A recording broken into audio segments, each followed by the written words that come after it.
Hello, my friends. Eric Feltus here, life coach, speaker, actor, and host of The Great Unbecoming. This is a show about stories of unlearning. What did you let go of in order to become the person you are today? And what did you gain and learn as well? This is a show about letting go of stories that no longer serve us and stepping into our own authenticity. It's about unbecoming what society says you should be and remembering who you are and who you are meant to be. So sit back, relax, and welcome to The Great Unbecoming. Hello, my friends. Eric Feltus with another episode of The Great Unbecoming, and I am so excited to introduce my guest and my friend, Julie. But before I do so, I have a quick announcement. I don't know if you knew this, but I'm a life coach that helps other gay men, gay, bi, trans, people who identify as male, free themselves from shame. We have a 10-week program. We have a wonderful community. I'd love to talk to you about that. If you struggle with shame, if you struggle with feeling as if you're not enough, I'm here for you. If you struggle with having a community, if you struggle with people pleasing or perfectionism, shame shows up in so many different ways. I would love to talk to you. I'm going to drop an application in the show link, a link in the show notes to apply for a free Zoom discovery call with me where we can get deep down into where you are, where you want to be, and I'll answer any questions you might have about the program. So I look forward to talking to you. And now I cannot wait to introduce you again to my friend Julie. Julie is a former lawyer who unlocked her fullest potential through the power of microdosing. With a background in science, she began researching microdosing and how it could be used to break through glass ceilings. I love that. Julie took herself through 30 days of intentional guided microdosing using the best of her spirituality and personal development toolbox and turned it into her signature offer, which we're going to get into today. She is also a breathwork facilitator. I can attest to that. I have done one of her breathworks. It was transformative. We'll talk about that as well today, too. And also, she holds quarterly macrodosing retreats, which I cannot wait to get into because I have yet to do macrodosing, Julie, and I want to hear more about that. And I want to see if maybe macrodosing is right for me. But without further ado, welcome, Julie Hagen. How are you, my friend? Thank you so much for having me on. I'm so excited to be here. You are just such a love. And I remember in our first conversation, we were speaking about the power of unconditional love and abundance. And it was just like, I knew this was a good fit, a good person that I wanted in my life. So thank you for facilitating this conversation. I'm really excited to talk with you today.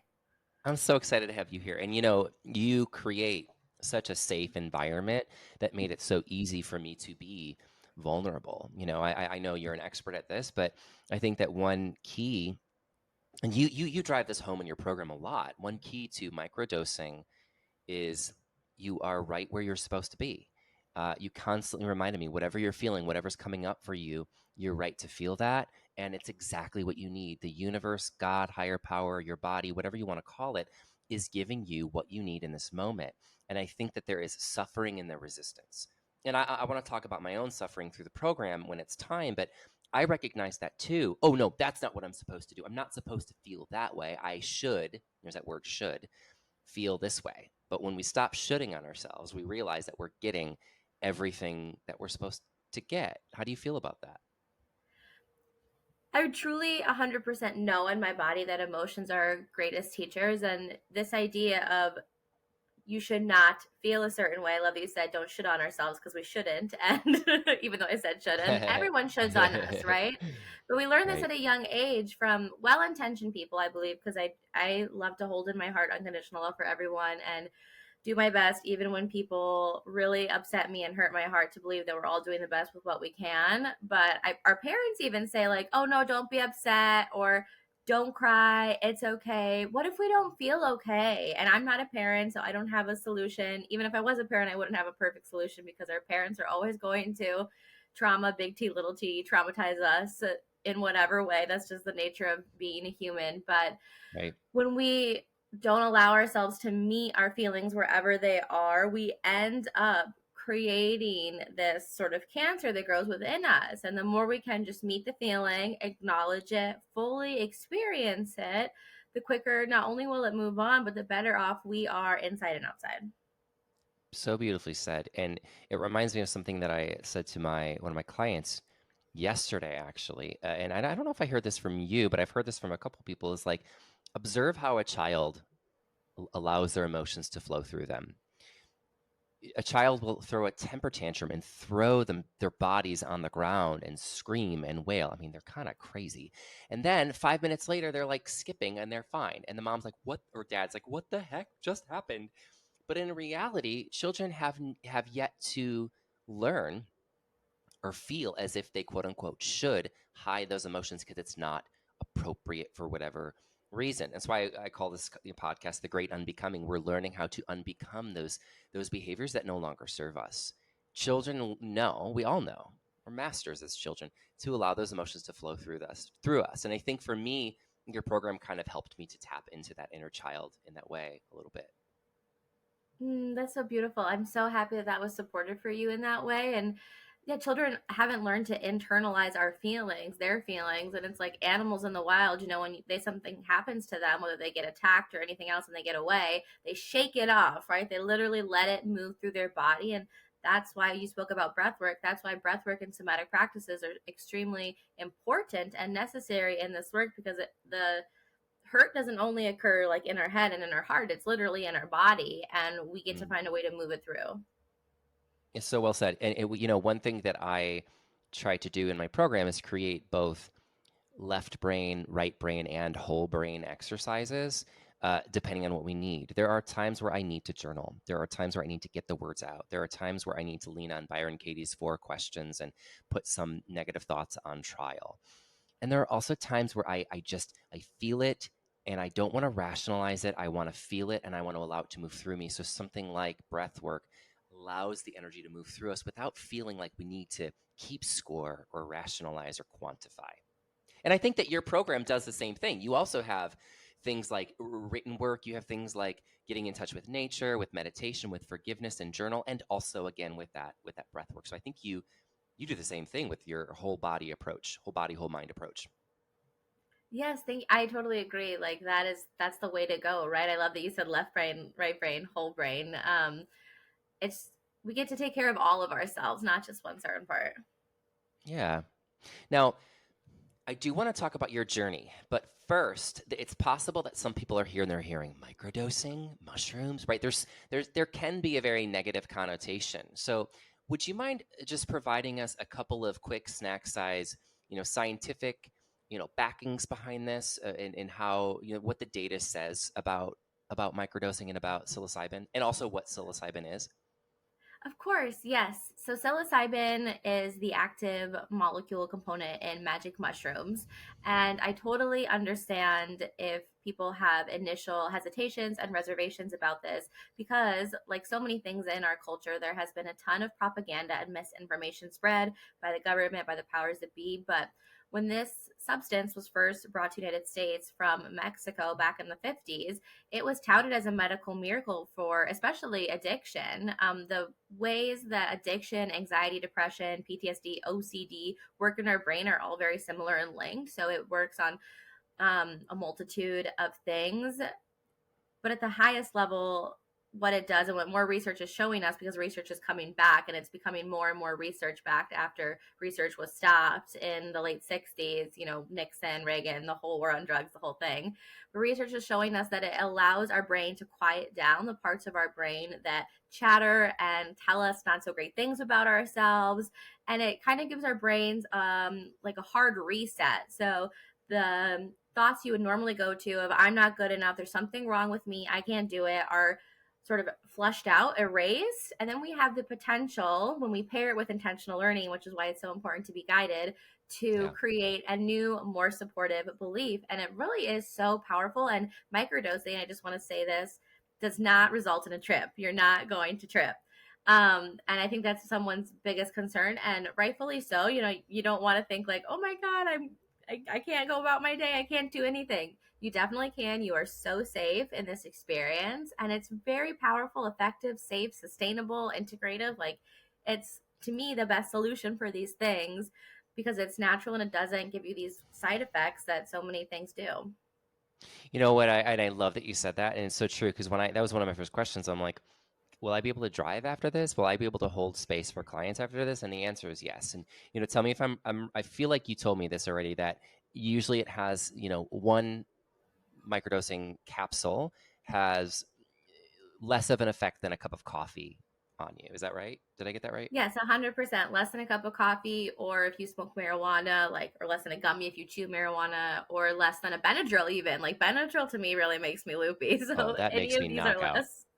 Yeah, at one time when I used to be a teacher, and then when I started pursuing acting, I became a substitute teacher. There was a day I was a substitute, and I didn't know it was Benadryl, and I took a Benadryl because my allergies were so bad, and I literally fell asleep in the classroom, which I'm sure That teachers stuff do is probably wild. all the time because teachers' lives are so hard. But it is wild, and that's anyone can get that, and it'll knock you out. And yet there's this war on something that clears your mind.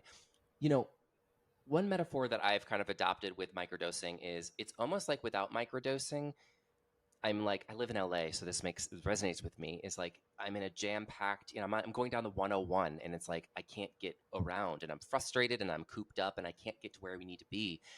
Taking that capsule helps. It almost like alleviates 50 or 80% of the car, so I can just zoom down the highway and get to where I need to go, for better or for worse. I love that analogy. I think that's beautiful. And I'm so glad that, to me, what I'm hearing is like clarity, right? Like a clarity of the car is a clarity of anything else. And that's so key and something so many people don't realize that they don't experience on a regular basis. Yeah. And I want to say the reason I say for better or for worse is because when I did your program, it was hella uncomfortable for me.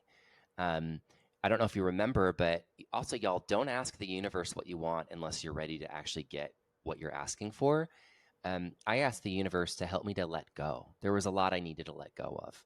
Um, and I want to talk about the breath work because I know I keep going back to that one. It was for me the most transformative one. I I remember laying down and I was doing the breath work, and I remember I kept getting these images, faces of these men that I knew that my ex had cheated on me with. And I Mm. remember thinking, no, they don't belong here. They don't belong here. They should go away. This is my time. And I realized, oh, this is exactly what I've asked for. I have asked to let go. And letting go is painful. All change is grief. In order to make space for what is new and good and healthy for you, you must first purge that which no longer serves you. So this journey of unbecoming is can be painful, right? Well, compared to what? Compared to it holding it in your body and turning into cancer. Of course, the long-lasting effects of holding on to trauma is so much worse. But when you're purging, it is so painful. There were other moments throughout this program where I was highly irritated, Julie, and obviously I'm not a high pressure salesman. I'm not selling people on your program, but by saying that, I'm not trying to scare people either. But it was necessary. It was necessary for me to feel that because irritations were coming up for me in my life with these clear neural pathways, and I needed to purge that. I needed to get that anger out, that frustration out. And I think one reason why it wasn't simply pure sadness was because I was holding on to it, right? And so I'd hold on to that the image of that guy that my ex uh, betrayed me with, or I held on to that person I was supposed to have a call with, and they just didn't show up, and I'm like, I am highly irritated. And it's because I wasn't allowing it just to go and to release. And I think that for me, psilocybin just heightened what I was already feeling. It was almost like a magnifying glass on top of what I was feeling, which, again, y'all, this is why it's important to have a professional like Julie, and don't do this willy-nilly on your own, because I messaged her and I would be in tears and I'd say, this is what I'm feeling, again, like a child. But I didn't censor it. I didn't feel like I had to censor it because she created that safe space. It's a two-way street. She created a safe space, and also I had the courage to share what I was feeling. It takes all of these ingredients in order to get the most out of psilocybin. But please, Julie, I'd love to hear your other testimonials of other people. Maybe not everyone is as highly irritated as me. It's not a one size fits all experience, is it? No, it certainly isn't. But to your point, and I'm so happy you brought this up, I have realized I'm really committed to working with people like you who are in radical responsibility and Ooh, I understand love that that phrase. It's up to, I am very intentional with my program, and thank you so much for affirming. That was definitely my intention, to make it a safe space where people are accepting of their feelings, and it requires the other person to be willing to meet the feeling, to hold the tension, the irritability, the anger, the sadness, whatever it is, and to move through it in order for it to be effective. So if you're someone listening and you're interested, but maybe that's not something you're ready to claim right now, no shame, no wrong. I don't believe in right or wrong, but I am really committed to working with those people who are truly ready to own it and to move through it. Because like you said, and I remember when I met you, you were in no way in a bad spot, and I didn't get that feeling from you at all. But just hearing how you're viewing life and how you're excited by life and what you're doing and who you're surrounding yourself with now, I can see this ascension that's very beautiful. But the ascension wouldn't have happened if you were still holding on to all of the things that you let go of. And in order to heal something, you must feel it fully, and that is freaking uncomfortable, but it also lightens you up energetically to be able to be in the spot that you are in now. And saying all this, there are some people who take the microdosing capsule and, like, honestly, second day, third day, they're like, oh my god, I'm doing things I now I can't remember the last time I was excited by. I was just speaking to this woman, and she was like, I am cooking for my family, and I have avoided this for so long, and I'm actually enjoying it, and I'm making my grandmother's cookie recipes. And it was just such a quick Mm, turnaround for her, of feeling like mm, she wasn't showing up in her business, she wasn't posting content, and it was very easy for her to get over that procrastination thing. So everyone's experience is so different. Like, maybe it will be more lighthearted and give you this sort of like energetic connective push that you needed. Maybe there's something for you to release, but as I say throughout the program, you are always getting exactly what you need. And if you commit to that, if you lean into that truth and you meet it there, then guess what? The other side, regardless of if the journey was hard or if it was fun, it will be for your greatest benefit. period. And you are enough, and what you're experiencing is enough. And again, I said it before, I'll say it again. There's suffering in the resistance. If you allow it to be, you will receive what you want. Once you let go of those expectations of what it quote unquote should be, right? Yeah, just accept it. Yeah, I'd love to hear how you got here, right? Because I mean, you Mm-hmm. were a lawyer, and so talk to me about like transitioning out of the professional word is lawyerdom. I don't know, out of like being a lawyer into like where you're at now. What was that journey like? I am a lawyer in recovery. I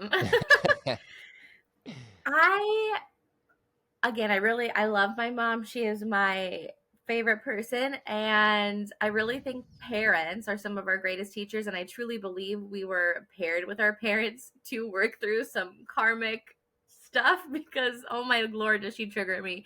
But I really felt this pressure to, like, figure it out in college. Like, what are you gonna do, right? There was not like, oh, play, experiments, like, what's next. It wasn't like enjoy the moment, plan for the Mm, future, basically. So I kind of went through my pros and cons and what I was good at and what I wasn't, and what I wanted to, what I enjoyed. And I said, okay, I'll be a lawyer. So I went to law school, and I truly enjoyed the process of law school because it really made me a different type of thinker. hmm, The law requires you to think in a way that you're only taught in that scenario. And so I really appreciate it.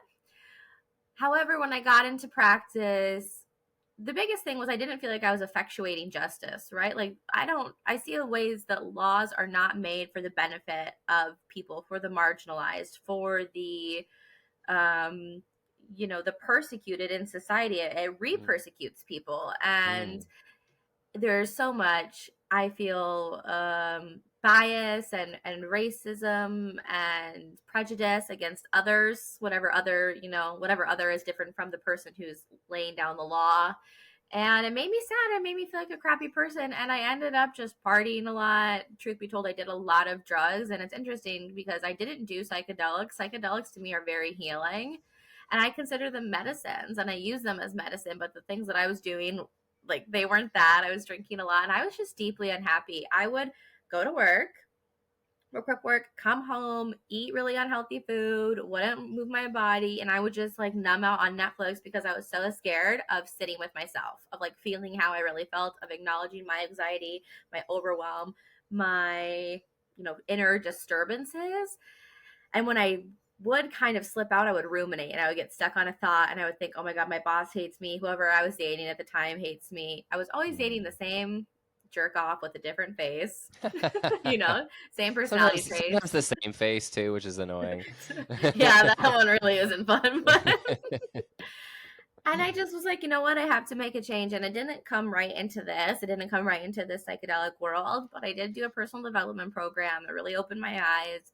And I realized I'd like to do more of this. Like, I'm so passionate about it. So I initially became a certified life and success coach and a breathwork facilitator. But I felt like I was kind of hitting this like plateau in my business, this like literal glass ceiling, right? Because my one coach reminded me, like, we're not going backwards, we're just hitting a new threshold and we have to break through that to get to the next level. And I found microdosing found me really. And I started working with it very personally, but sharing my journey because I've sat with ayahuasca and I shared that publicly. And people were really interested. And I realized, okay, people want this. How can I bring this to them? And so I combined the best of all of my coaching tools that I had learned, my breath work, obviously, did a lot of research. And now I have this. I have Uncover Your Magic. And I love what it does for me because I take myself personally through my program. I walk my own talk. And I love what it does for this community. All life coaches, I would say all successful life coaches take their own programs all the time. All the time. I wouldn't have a right to tell my clients to journal every morning and every evening in different modalities in different ways if I wasn't also doing the same thing. And what I love about what you and I do and what you and I have the privilege of doing is like, I don't know about you, but I have clients who are in my ongoing month-to-month leadership, shame-free leadership program. So it's like, I always have to be a couple steps ahead of them in order to continue to lead. So it's like my clients from behind, quote unquote, behind, at least in the regard of what I do, are always pushing me forward in that way. Yeah, it wouldn't be effective if we weren't also doing the work. What else I hear you saying, which I love, it's a reminder that so much beauty comes from trauma. Your program came from personal trauma and something in your body saying, this is not right. This is not what I want for us, right? I think that's so beautiful.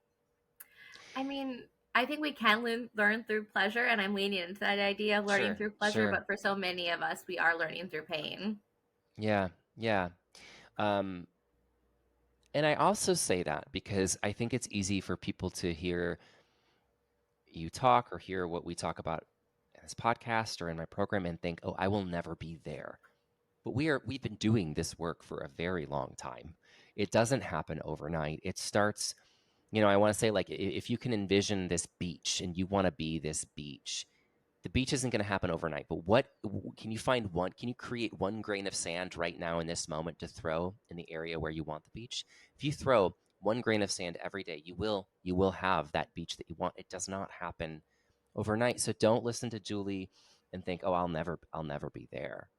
It starts by listening and taking one step at a time. That is an absolutely beautiful analogy that I love so much. And just to build off what you're saying, I think some people, I've gotten this before, like really question my story of I used to be so anxious because they don't experience me as an anxious person right now. And maybe they think it's a marketing ploy or something else. But when I tell you, I would cry and I would really feel like this was always going to be a part of my life. And I would just hate how I was feeling and like felt like I wanted to crawl out of my skin. I really mean it. Like that was a very honest experience that I had. And I can tell you the wacky thoughts and I can see myself sitting on my couch in Chicago. And it's just like, it was real. I think I forgot. I don't know if we ever talked about this. When were you in Chicago? And let me do my timeline. 2017 to 2019. Oh, that was after me. I was in Chicago, 10 years ago now? Yeah, I'm from outside Chicago. I lived in Chicago 3 years before I moved to LA. Oh, where are you from? Aurora. Oh my God, wild. Where are you from? So cool. Well, I'm from Sioux City, Iowa, but my uncle lives in Chicago. So he lives in Beverly. And so I've actually been like all around Chicago area. When it's not negative 30-degree wind chill, Chicago is the best city in the world. Fight me on it. So fun. I had a little too much fun. I know. Well, it makes it very easy to have fun there because there's so much public transit. And when it is cold, all people want to do is like, they don't want to be well, some people want to be cooped up in their apartments, but like most people go out and they like huddle next to each other and just drink And that's just what you do in Chicago. It's such a drinking city and an eating city. Until 4 a.m. So that's a Yeah. problem. No fun. No more, please. I don't think I could do that anymore. Well, it's been such a pleasure talking to you. Oh, we didn't talk about macrodosing. Just Oh, really okay, let's quick, do it. tell us what that is, because I think I might want to do your macrodosing program as well, or your retreat. Um, okay, so I wow, where to begin? Macrodosing is the process of taking much more than you would in a microdose. So I don't think I mentioned this, but just for a little context, a traditional macrodose, I'll say, starts at 2 grams. When you microdose, you take 0.1 gram, right? So you take a 20th of a macrodose. Technically, to me, like dosing is anything where you feel it, and that would probably start at like between zero point 0.3 and 0.5 grams, depending on body weight, so many things. And going up to like 1 gram, 1.5, you can still kind of be functional depending on your usage. And high can be in nature, which is such a beautiful thing to do with psilocybin. It's really a nature driven substance. So, macrodosing is the intention, to me, the intentional process of taking 2 grams or more. I would never facilitate more than I personally sat with in order to produce truly transformative, extremely impactful in the moment experiences. So you go on a true trip, a true journey that can last 4 to 6 hours, and it's sensational in your body, but it's visual, it's auditory. When I facilitate, there's so much that goes into it, but it's we're all laying down. I'm not, but your eyes are covered. It's very music driven, and Is it the kind of outside? it is not outside, but there are outside components. Okay, The afterwards is outside. got it. It's to produce something so almost ineffable, like noetic, connecting with higher levels of consciousness, feeling connected to and experiencing something that if you resonates with you, with God, if that resonates with me, but take what you will and leave Yeah. the rest, but connecting with something bigger than ourselves. So Hmm. I guess I'll just share a small personal experience. The last time I sat in a ceremony, not facilitated but sat, I set the intention. It's so funny. I always say set an intention, but psilocybin is always going to give you exactly what you need and not necessarily what you want. Hmm. For me, it was about sort of letting go of like habits and things that weren't serving me, and getting to the next level of my business. But I also had this thing that I didn't express to the group because I didn't think it sounded very like profound or heartfelt, that I wanted to get the ick for this person in my life, because I was like, we've been doing this dance for too long. Like, I just need to move on. And so at the beginning of my journey, it was this reminder to have more fun, that that's really the key to unlocking your next level, because you're not enjoying business. Business was starting to feel like a ball and chain in a job, which is what I didn't want, because my business is so beautiful and I enjoy it, but I had made it into this icky thing. And then it turned into this experience with this man, and it felt like we were vines, like intertwined, and I could feel the love I had for him, and I could see our future together. And it just felt like, Julie, trust, surrender, rest assured, this is it. This is the person for you. And I was like, what? This is not what I was asking for.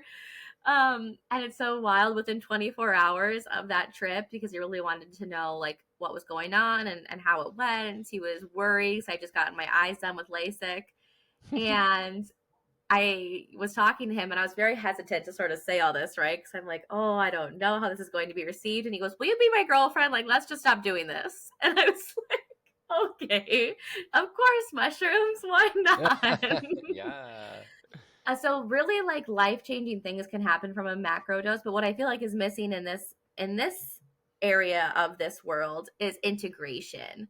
So Mm. what's different about my retreats is not only do we have a beautiful experience together over a weekend where there's breath work, there's exercises, there's the macrodosing journey itself, but afterwards we have a call at 2 weeks, 1 month, and 2 months post Wow. journey. Cool. Because as my greatest mentors say, the abuelitos and the abuelitas, like in the hills of Oaxaca, that it's 3% on the mat, it's 97% in your real life. And you can have an Wow. amazing weekend and not allow it to change your life if you're not committed to applying the insights. Wow. So I love that. It's the integration that's important. yes, yeah, I I mean, love that. the experience opens the door, Sure. but the integration is what changes your life. I love that. Julie, if people want to find out about either your microdosing program or your macrodosing retreat, how can they do that? connect with me over on Instagram at Julie Savone. Julie, my first name, and then Cybonne. I'm sure it'll be linked down below. That's my middle name. So come send me a message if you have any questions. Feel free to ask. But at my website, juliesavone.com/UYM, that stands for Uncover Your Magic, is where you can find out more about my microdosing program. And then I'm always advertising and showing about my newest retreats on Instagram. So if that interests you, I think by the time this episode comes out, there'll be another one in July and then September. Um, and what was I going to say? Oh, if anyone is listening to this episode and really wants to explore this conversation and book a discovery call with me, which you can do in the link in my bio, just tell me that Eric sent you and I will give you a discount just because I have so much love for you and I really appreciate you facilitating this conversation. It's an honor. And like I said, like Julie said, those links will be in the notes of the podcast as well. So reach out to her, even if you just want more information. She's a good person to know and have in your circle. So reach out to Julie. Julie, thank you so much. It's been an honor. Thank you for being a part of this.